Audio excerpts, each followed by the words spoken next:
I found the pregnancy test in his gym bag, positive.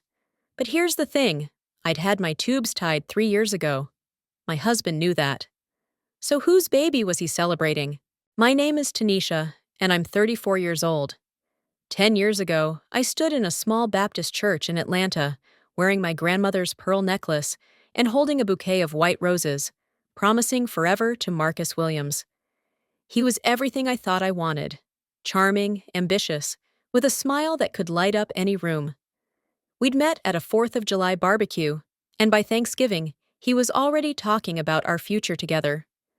Those early years felt like a dream.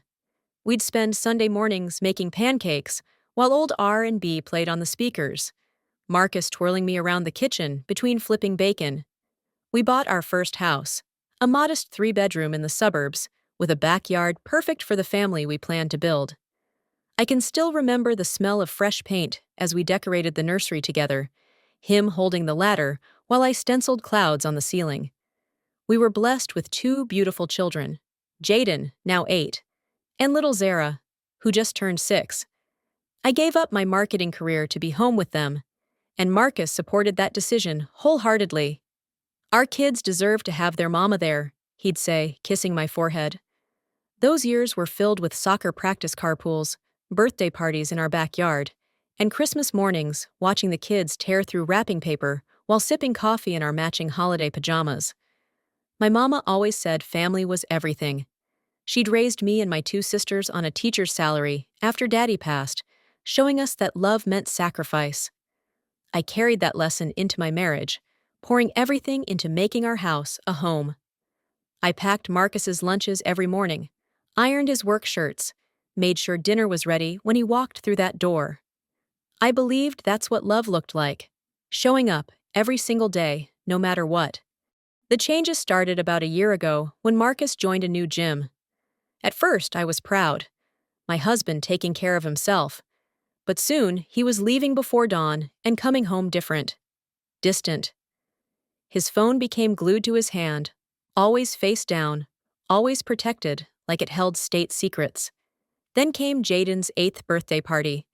We had the whole neighborhood in our backyard, kids running through sprinklers, parents chatting over burgers. Right in the middle of singing Happy Birthday, Marcus's phone rang. He actually walked away from our son, blowing out his candles to answer it. I watched through the kitchen window as he paced the side yard, smiling in a way I hadn't seen in months. When he came back, Jaden's cake was already cut. Our son's face had fallen when Daddy wasn't there for the wish. "Who was that?" I asked. "Dylan from work. Client emergency." He wouldn't meet my eyes. I'd never heard him mention anyone named Dylan. 2 weeks later, I was doing laundry when I found a hotel keycard in his jeans pocket. The Ritz-Carlton, downtown Atlanta. From the night he'd told me he was working late at the office, my hands shook holding that piece of plastic. Why would Marcus need a hotel room in the city we lived in? When he came home, I placed the key card on the counter between us. The color drained from his face. "Tanisha, I can explain. The presentation ran so late, I just needed a place to crash for a few hours." "Which room number?" I interrupted. "I don't remember. You're being paranoid." Paranoid. He was making me feel crazy for asking questions about his lies. "You're right," I heard myself say, because I wasn't ready to face the truth yet. "Sorry." But I wasn't sorry, and I wasn't crazy. My best friend Keisha saw it before I admitted it to myself. Over coffee one afternoon, she just looked at me and said, "Girl, when's the last time that man made you smile? I love you, so I'm gonna say this straight. That man's got secrets. And you need to find out what they are before you waste any more years on someone who's already got one foot out the door." The final break came 3 months ago. Marcus announced a week-long conference in Miami. While helping him pack, I found a receipt in his pants pocket. Not for any conference. For a jewelry store.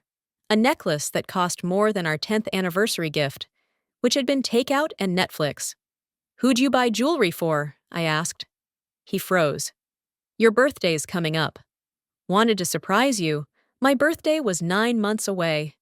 We both knew he was lying. But I let it go because facing the truth meant my entire life might be built on sand. The gym bag fell off the closet shelf while I was cleaning, contents spilling across our bedroom floor. That's when I saw it. A pregnancy test box. Open. Used. 2 clear positive lines. For one wild moment, I wondered if it could somehow be mine. But I'd had my tubes tied after Zara. Marcus had held my hand through that procedure. So whose test was this? I pulled up our cell phone account, something I hadn't checked in years. One number appeared hundreds of times, all saved as Dylan, work. My finger trembled as I called it. "Hey, baby," a young woman's voice purred. "Miss me already? You just left an hour ago." I couldn't breathe. "Did you tell her yet?" "Marcus, I'm 12 weeks now. We can't keep hiding forever. When are you going to leave her?" I hung up, threw the phone across the room, watched it shatter against the wall. 12 weeks pregnant. 12 weeks of my husband building a new life while I packed his lunches and raised his children. When Marcus came home that evening, I was sitting at the kitchen table. The pregnancy test laid out like evidence. The hotel key card. The jewelry receipt. Everything. He saw it and went white. "Tanisha, I can explain." "Explain what?" My voice was eerily calm. "Explain the affair? Explain her pregnancy? Explain the hotel room when you said you were at the office? Explain lying to my face every single day?" His silence said everything. "How long?" I demanded. "A year," he whispered. "A year. Of deception. Of kissing me goodnight with the same mouth that whispered to her. Of building a secret family while I believed in ours. Her name's Brianna.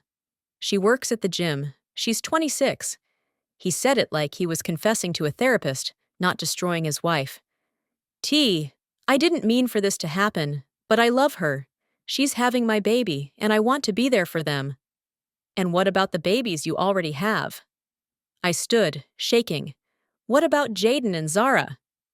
What about me?" I gave up everything, my career, my dreams, my whole identity. Who am I supposed to be now? "You'll be fine." The casual cruelty of those words cut deeper than the betrayal. "We'll split everything 50-50. You can go back to work. The kids will adapt. Like we were business partners dissolving a contract. Like 10 years meant nothing." "Get out," I whispered. "Tanisha, be reasonable."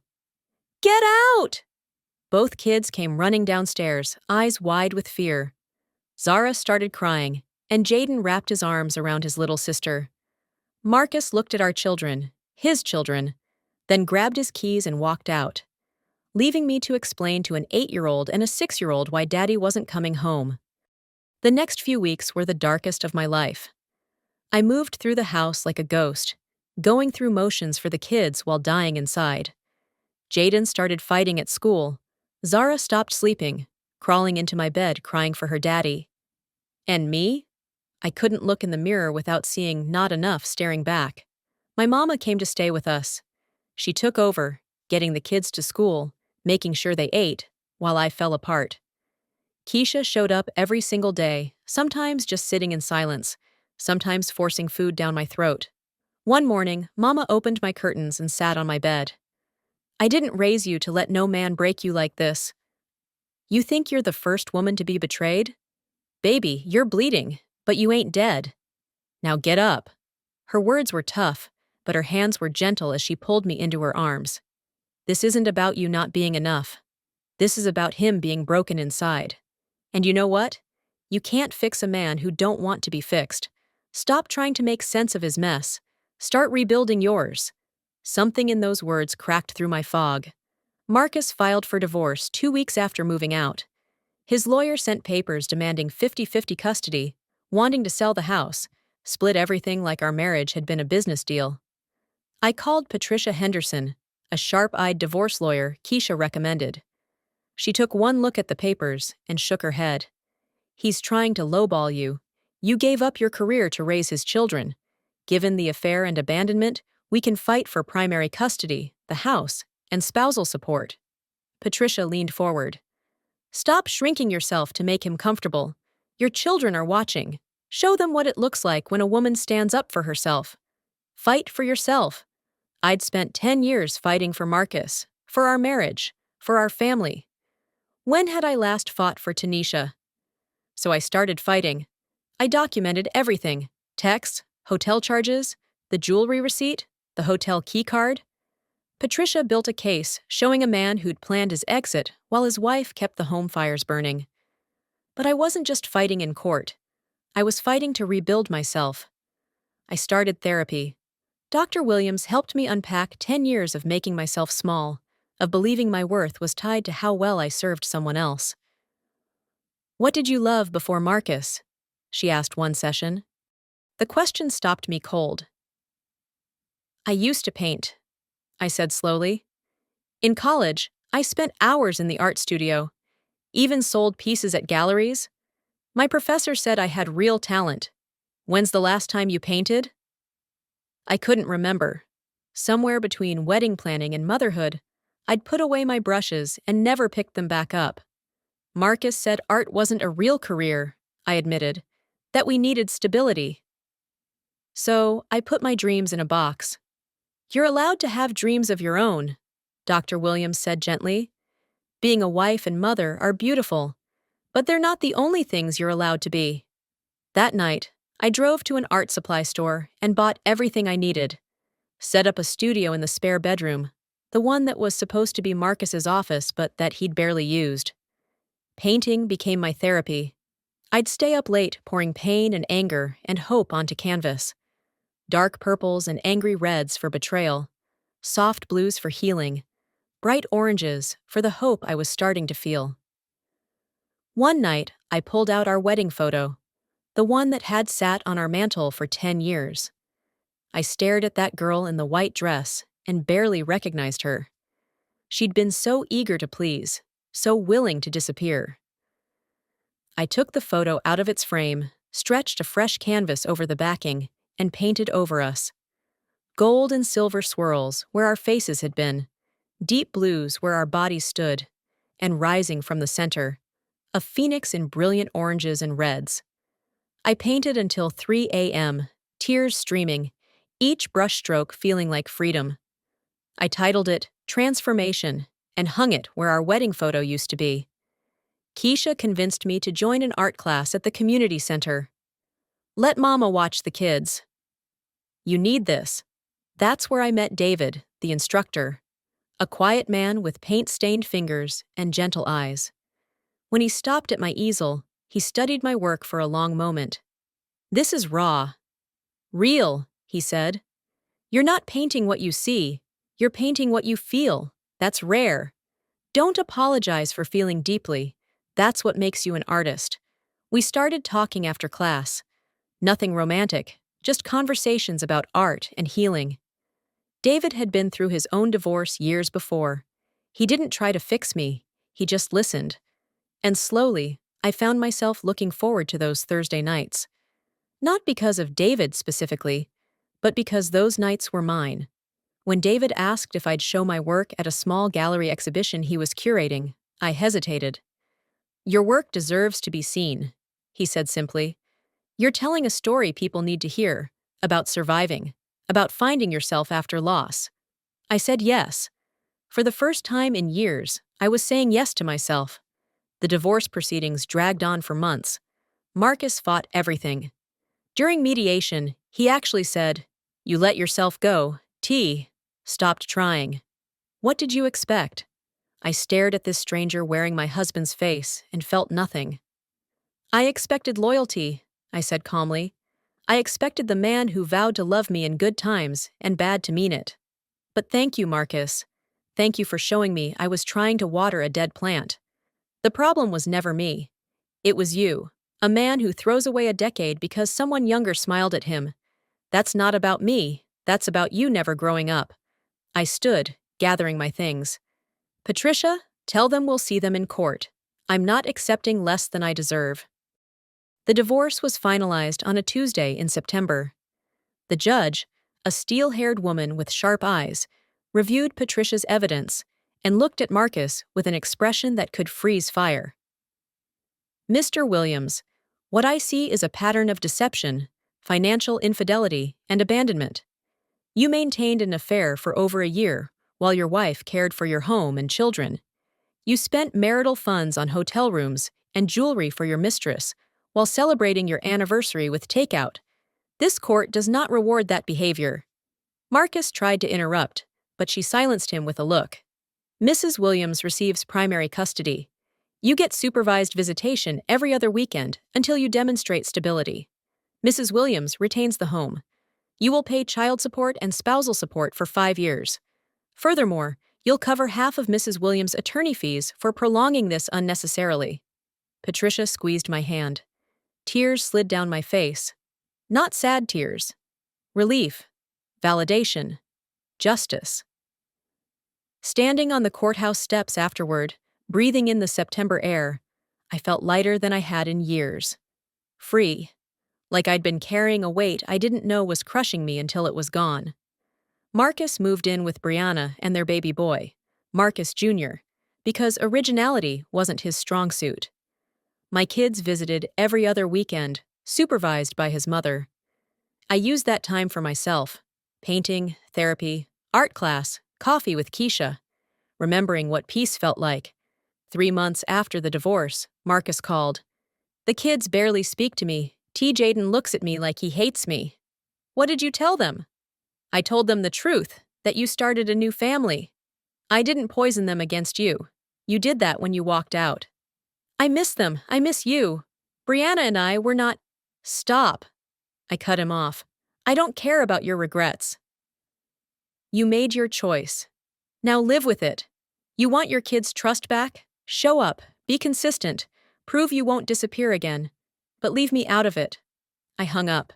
It felt like closing a door that should have been closed months ago. David and I started dating 6 months after the divorce. It happened gradually. Gallery openings, coffee after class. One night, walking me to my car, he kissed me. Soft and terrifying and perfect. I'm scared, I admitted. I don't know if I can trust anyone again. Then we'll go slow, he said simply. No pressure, no timeline. Just us, figuring it out together. And we did. David never tried to replace Marcus or play daddy to my kids. He just showed up. Remembered the little things. Made me feel seen. Not as Marcus's ex-wife, but as Tanisha. The difference was stark. Marcus had loved the idea of me. David loved me. Messy, healing, complicated me. When he met my kids at the park months later, he brought a sketchbook and taught Jaden to draw, while Zara showed him the playground. When Jaden asked if he was my boyfriend, David looked at me first. I'm your mama's friend, he said carefully. Someone who cares about her. Is that okay? Jaden studied him, this boy who'd grown up too fast. You're nicer than our dad. You actually listen. The gallery exhibition came around. My centerpiece was Transformation, the painting over our wedding photo, a phoenix rising from destroyed vows. 3 pieces sold that night. A woman approached with tears streaming, unable to look away from the phoenix. How did you know? She whispered. How did you know exactly what it feels like? My husband left 3 months ago. I've been drowning. But this shows me there's something on the other side. We talked. I gave her Dr. Williams' number, Patricia's card. When she left, she hugged me. You gave me hope. That's when I understood. My pain wasn't just about my healing. It was about lighting the way for others still lost in the darkness. My kids adjusted. Jaden stopped fighting at school. Zara slept through the night. They liked David, appreciated that he never tried too hard. Mama, are you happy now? Jaden asked one Sunday while we made pancakes, our tradition Marcus had left behind. I looked at my son, who'd watched me break and rebuild. Yeah, baby. I really am. And I meant it. Because happiness wasn't about any man. It was about learning to love myself, to fight for myself, to believe I was worth fighting for. Marcus looks tired these days when I see him at school events, worn down by choices. Brianna left him when the baby was 6 months old, couldn't handle a man who'd proven he could walk away. He tried sending me flowers once with a note. I made a mistake. Can we talk? I sent them back with my own note. I didn't. Because I hadn't made a mistake. I'd made the right choice, choosing myself, my peace, my future. His betrayal was the catalyst I needed to rediscover who I was beneath all the roles I'd been playing. Last month, David and I took the kids to a 4th of July barbecue, full circle from where my story with Marcus began. But everything was different. I wasn't losing myself in someone else's dream. I was creating my own. As we watched fireworks explode across the night sky, Zara on my lap and Jaden pressed against my side, David's arm around my shoulders, I felt complete. Not because I had a man, not because my marriage worked out, but because I'd found my way back to myself. My betrayal didn't break me, it freed me. And on the other side of that pain, I discovered something better than what I'd lost. The woman I was always meant to be. The artist, the mother, the survivor, the phoenix rising from ashes. Not perfect, not without scars, but whole. Finally, beautifully, completely whole. Sometimes the worst thing that happens to you becomes the best thing that ever happened for you, when you learn that the only person who can complete you is yourself.